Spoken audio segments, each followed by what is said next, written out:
привітання, сябри. Сьогодні ми ходимо по нашому центральному парку, який знаходиться в місті Барановичі у центрі. Прошлись ми по парку, поглядели, які у нас нові атракціони. Звісно, їх немає нових. От, лужи, дорожки, по яких неможливо ходити. От. Щоб людей було сьогодні неділя, і шмат повинно було, напевно, бути людей, молоді. От. Ну, ми не бачимо їх. От. Атракціони практично наполовину не працюють. От. Сім'ї з дітками ходять, молодь. Вроде бы як відпочиває, але не шмат. Один, другий чоловік і більше нікого немає. От. Знаменитий наш Барановське на палочці цукор ось роблять. От. Ну і ось у нас тир.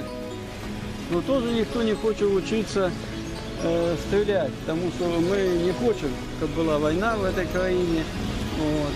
Ми хочемо, щоб у нас було мирне небо, щоб люди просто жили, щоб справді у нас була країна для життя, для того, щоб жили прості люди, не тільки ті, які зараз мають і машини, і должності, і владу.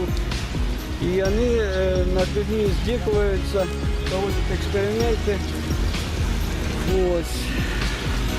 А прості люди, які і на вёсках, і в Барановичах працюють на фабриках, заводах, у них немає будущего. І у їхніх дітей, тому що, щоб вивчити дитя, починає з дитсадика, з цих поборів, які збирають завсюди у школах, у дитсадиках, на дитсадик, на ремонт, на школу, ось, потім в інститутах і так далі. От, конечно, нарушается наша Конституция, потому что там сказано, что у нас навчание бесплатное, вот, начиная с детсадика. Но то, что кричат в СМИ, что у нас країна для життя, это хлусня. И мы живем в хлусні. И, напевно, мы сами виноваты у тем, что мы так вот існуємо. Над нами проводять експерименти і здихаються над нашими дітьми.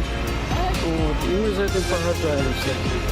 Тому ми повинні відмовитися супроти беззаконня в цій країні. Або ми за це беззаконня, або супроти. Всього найліпшого.